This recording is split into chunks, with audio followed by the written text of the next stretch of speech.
Hey, what's up guys, Keaton here. So the HTC ONE M9, also known as the HTC HEMA, is expected to be the next biggest thing in the smartphone world. It's leaked like everything else has for the past, I think like 3 years, because everything leaks in the tech space, especially nowadays.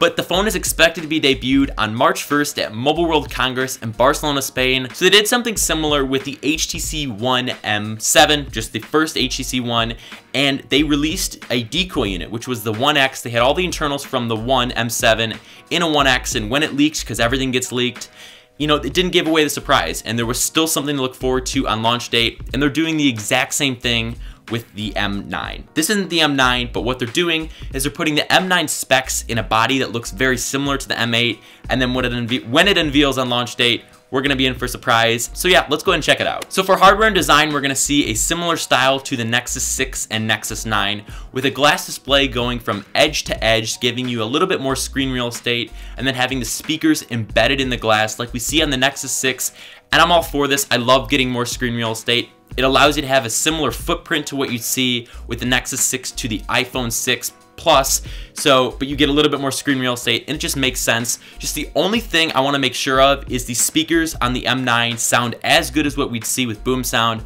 on the M8, and they're not compromising and anything like that, but it's gonna be hot, and I'm super pumped to just go ahead and check it out. And I don't know, I just can't wait for that. But then flipping it to buttons, we have on the right side, we have our volume rockers, which are separated, giving you a little bit more tactile feedback. And then the power on and power off switch on the right side, which is just gonna be great if you have decent sized hands like myself, because the power button at the top on the M8, it's a little hard to press and you have to shift your hands. And that's kind of a clear indicator for me when a phone is too big. So I'm super happy they have that on the M9, and I just think the design from this alone, without going into specs, is going to be killer. And thumbs up if you're pumped for the design, because I'm giving it a thumbs up in my book. Next up is specifications, and if you're a spec head like myself, you really want to take note to all of these things, as just having a new phone with better specifications is just kind of one of those cool bragging factors to your friends. So the phone is expected to have a 5-inch to, I'd say, 5.2-inch display. It's going to be 1080p, and I'm not even mad that it's 1080p. And for the next reason being battery life, it's going to have a 2,840 milliamp hour battery, and having a display be 1080p over Quad HD like we'd see on the Nexus 6 or LG G3, it's going to give you a lot more battery life, and I just think it's a smarter move for manufacturers to stick it to 1080p until battery sizes can get to like 4,000 milliamps and kind of make it worth it. But we're going to have a Snapdragon 810 processor, 3 GB of RAM, and just that alone, it brings a smile to my face. And this thing is going to be zippy as hell. I played with the Snapdragon 810 device at CES, and the response time on that was perfect. So I'm going to say it's going to be just as snappy on the HTC ONE M9, and I'm super pumped about it. Up next is the camera, and this is a really touchy subject for me, especially with the M8, because it was the one reason why I couldn't switch to it. So the M8 had a 4 ultra pixel camera on the rear, which was meant to let more light in, and it was a great idea. I'm not gonna bash it, but when you compare it to regular megapixels on like an iPhone 6 Plus,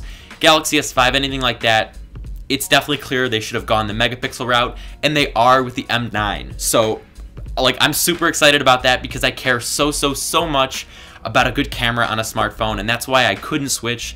So we're gonna see a 20.7 megapixel rear-facing camera on the HTC ONE M9, probably using one of Sony's sensors that seems to be kind of standard in a few devices now. Super happy about that. I'm gonna get good photos. And then on the front, we're gonna see a 4 ultra pixel front-facing camera, which is fine. I mean, you don't need to be shooting movies or anything on the front-facing camera, just something that's good enough, and we see that on the iPhone 6 Plus.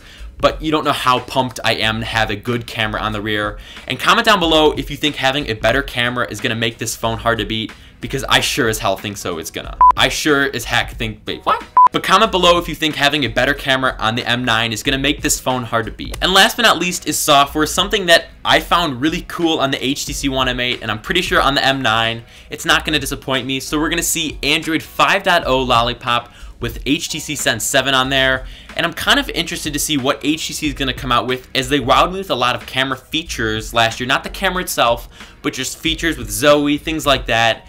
And I'm just kind of, I don't know, kind of surprised / curious on what they're going to do with the software, as I think they have a few cool things in store, and hell, this software experience might just be better than stock Android, which would be really crazy and would definitely convert me to Android full time. So as you can tell, I'm pretty pumped about the HTC ONE M9. I still think HTC has a few mysteries still in store, but using the decoy unit was absolutely brilliant, and I think more manufacturers should do this just to keep throwing curveballs at us, as it would kind of counteract the leaking, as leaking is pretty prevalent here in 2015 and just in tech as a whole. Thumbs up if you guys want me to do an HTC ONE M8 versus HTC ONE M9 comparison video. I love them and I think you guys love them too. And also comment down below your favorite feature on the M9. Mine is the camera for sure, because that was the one thing holding me back from using the M8 a lot more in 2014. And now that they've fixed it, I think this could be that device that converts me over, and we'll find that out in the follow-up Android project video. That's going to be awesome. I can't wait for that. And go and subscribe to the channel for more HTC ONE M9 videos. I have a lot of cool ones in store. And tweet me on Twitter if you have any other ideas. I'm at Keaton on there, and I respond to almost all tweets, so go and hit me up over there, as the comments section can get a little bit nasty every now and then, but I also respond to all the comments, and I'll be hanging out in the comments after this video goes live, so I'll see you there. Thank you guys once again, and I'll see you guys next time.